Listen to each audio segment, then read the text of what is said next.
welcome to the Cozy Library. Jadi kemarin ini aku tuh baca lagi salah satu buku yang pernah dijadikan film Ghibli. Apa coba bukunya? Ini salah satu film Ghibli yang terkenal banget, dan bukunya adalah Howl's Moving Castle by Diana Wynne Jones. Jadi ini tuh bukunya udah dijadiin film sama studio Ghibli dan terkenal banget. Jadi aku penasaran dan akhirnya aku udah selesai baca. So I will review it today. Jadi kalau kamu penasaran gimana reviewnya, jangan lupa tonton sampai akhir ya. And if you haven't subscribed, please subscribe down below. If you love books, then we will share a lot about books. Kamu bisa subscribe dan nyalain juga lonceng notifikasinya biar kamu dapat notifikasi tiap aku update hari Minggu atau Jumat. Dan juga you can check all my other social media here. Okay, thank you for subscribing and let's go!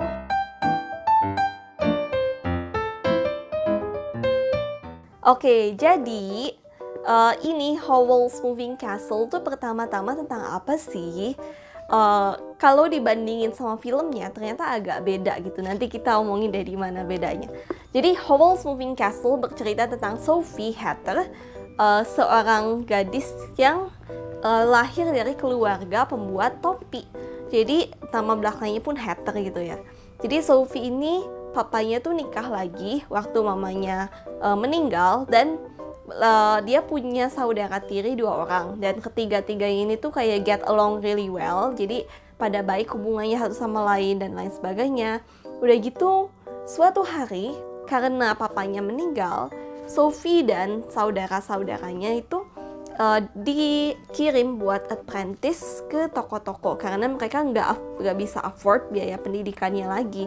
Akhirnya mama tirinya tuh ngirim anaknya yang satu ke toko roti, yang satu lagi ke seorang penyihir buat belajar di sana, dan yang satu lagi Sophie itu ditugasin di toko topi mereka karena Sophie adalah yang paling tua dan anak paling tua biasanya yang warisin toko keluarga. Makanya Sophie akhirnya kerja di toko itu. Tapi suatu hari dia ketemu sama The Witch of the West. Itu salah satu penyihir jahat di area itu, dan karena Sophie bersikap kasar sama si The Witch of the West ini, akhirnya dia disihir jadi tua, dan dia nggak bisa ngomong tentang itu ke siapapun kecuali orang itu tahu duluan. Nah, karena Sophie merasa dia malu dia jadi tua dan orang-orang lain nggak akan ngerti kalau dia kena suatu sihir, akhirnya dia memutuskan buat keluar dari rumah dan start journey-nya sampai dia ketemu sama castle-nya Wizard Howl.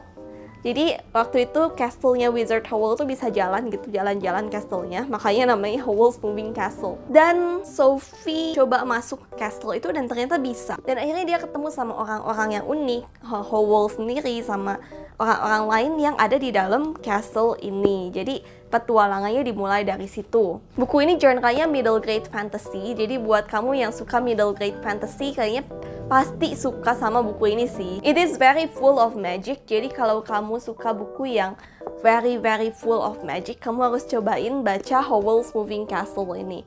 Terus lumayan bizarre juga, jadi kayak ada hal-hal yang aneh tapi aku suka. Contohnya salah satu magic yang aku suka di dalam Moving Castle-nya adalah ada switch di pintunya yang kalau kita switch, kita buka pintunya dia akan ke tempat lain. Jadi si castle itu sebenarnya ada di beberapa tempat dalam waktu yang bersamaan. I think that's pretty unique. Dan aku nggak pernah nemu itu di buku-buku lainnya gitu. Kayak pintu kemana ajanya Doraemon but in another version gitu. Terus Sophie juga uniknya tuh dia kayak menerima waktu dia jadi tua karena dia merasa kepribadiannya tuh nggak seperti anak-anak muda lainnya. Jadi waktu dia jadi tua, dia menerima itu dengan santai. I think that's quite weird, tapi itulah Sophie gitu. Dan aku suka sih interaksinya Sophie sama Howl, interaksinya Sophie sama Calcifer, Sophie sama Michael di buku ini tuh bener-bener lucu gitu loh dan unik. Dan tokoh-tokoh di buku ini juga punya permasalahan hidup yang mereka sendiri. Dan terutama di sini tuh ada satu misteri, yaitu gimana caranya ngelepasin sihir yang ada di tubuh Sophie. Dan ada sesuatu pokoknya antara Calcifer dan Howl yang bakal diungkap di dalam bukunya. Jadi I think that keeps me reading, itu yang bikin aku tuh penasaran sampai akhir. Dan buku ini juga punya vibes slice of life, kind of reminds me of Kiki Delivery Service. mungkin agak mirip sama Kiki's Delivery Service. Bukunya tuh lebih slice of life di dalam ceritanya. Jadi aku rasa tuh di setiap bab tuh ada kejadian-kejadian yang baru, tapi tetap going on in the story. Jadi kayak gak selalu ada hal-hal yang besar sih, tapi di setiap babnya tuh ada cerita-cerita kecil keseharian mereka. Jadi kalau kamu suka buku yang kayak gitu, yang slice of life, I think this book is the correct one for you. Mungkin sedikit hal yang aku kurang suka dari buku ini juga adalah sisi slice of life-nya.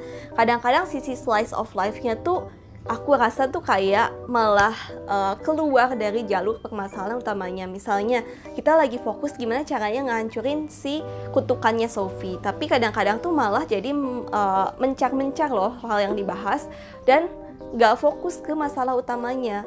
Kayak yang aku bilang di Kiki's Delivery Service, makanya mungkin itu salah satu hal yang aku gak suka dari buku ini. But it is truly a great experience. Aku suka Howell di buku ini tuh bener-bener digambarin lebih playboy daripada di movie. Kalau di movie juga Howell kan digambarnya ganteng gitu, tapi kalau di sini Howell tuh digambarin lebih playboy dan ada alasan kenapa dia kayak gitu. Dan aku rasa kepribadiannya tuh agak controversial antara good and bad, so I like that. Dan ada satu fakta menarik yang aku temuin di buku ini, tapi kalau aku kasih tahu bakal spoiler, so I won't tell you that. Cuma di sini tuh bener-bener menarik sih waktu aku nemu itu, kayak oh ternyata the world of Howl's Moving Castle is somehow related sama dunia kita in a good way. Itu aku kaget, yang itu juga nggak ada di filmnya. So ada beberapa hal yang nggak ada di filmnya tapi ada di sini. So I think this is a good experience kalau kamu suka Ghibli, kamu suka Howl's Moving Castle dan pingin experience ceritanya tuh lebih asli gitu, kamu coba deh baca bukunya. Di sini tuh kalau di movie tuh dia ambil inti ceritanya, tapi ada beberapa hal yang diubah dari bukunya. Ada tokoh juga yang berubah kepribadiannya di film, kalau di buku nggak kayak gitu.